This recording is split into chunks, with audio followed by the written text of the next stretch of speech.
strange spiraling holes dotted across the arid valleys of southern Peru have puzzled generations of archaeologists. But researchers believe they may have solved the mystery of the Nazca holes, known as puquillos, with the help of satellite images and data. They said the holes form part of a sophisticated hydraulic system that allowed the ancient Nazca civilization to retrieve water from underground aquifers. The Nazca culture, which flourished around 100 BC to 800 AD, were the same people who created the vast geoglyphs on the featureless landscape, also known as the Nazca Lines. Rosa Lasapanara, from the Institute of Methodologies for Environmental Analysis in Italy, said the holes appear to have allowed the Nazca to survive in the notoriously drought-hit region. She said the water drawn to the surface by the funnel-shaped holes turned the area into a flourishing landscape able to support agriculture. Talking to BBC Future, what is clearly evident today is that the puquillo system must have been much more developed than it appears today. Exploiting an inexhaustible water supply throughout the year, the puquillo system contributed to an intensive agriculture of the valleys in one of the most arid places in the world. Archaeologists have long suspected the puquillos were used as part of an aqueduct system, but how they worked has been poorly understood. They are thought to be distinct from the huge bands of holes that can be seen in the nearby Pico Valley, which are thought to have been used by the Nazca for storage.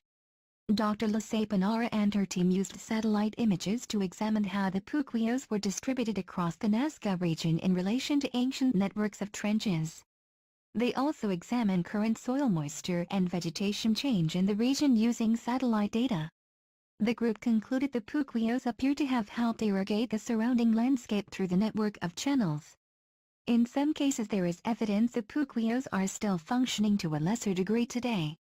It is thought they operated by channeling wind into the earth down the corkscrew holes and into a series of underground canals that carried water from aquifers. This influx of air kept the water moving along the canals, forcing it out into the network of channels in areas where it was needed. Dr. Lasapanara and her colleagues are due to present their findings at the General Assembly of the European Geosciences Union later this month. In a paper written for the meeting, Dr. Lasapanara and Nicola Massini said that despite this feat of engineering, the Nazca were still subject to the whims of nature. Despite the arid and extreme nature of the environment, this region was populated by important civilizations, such as Paracas and Nazca, which flourished in the early intermediate period, they explained.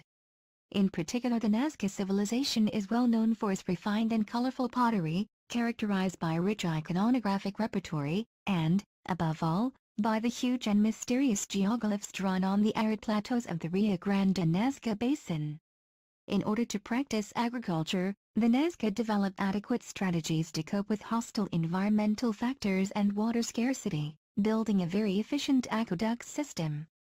They were aided by the fact that underground water was likely enough close to the surface and accessible by constructing wells and underground aqueducts, known with Quechua name of puquillos.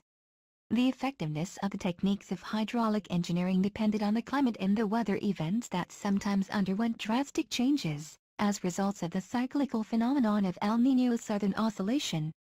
The Nazca are perhaps more famous for the giant geoglyphs and images etched into the desert of Peru. Little is known about the civilization as they had no writing system. But Dr. Lasapanara claims the construction of the puquillos shows just how sophisticated they were. She told the BBC, "What is really impressive is the great efforts, organization and cooperation required for their construction and regular maintenance.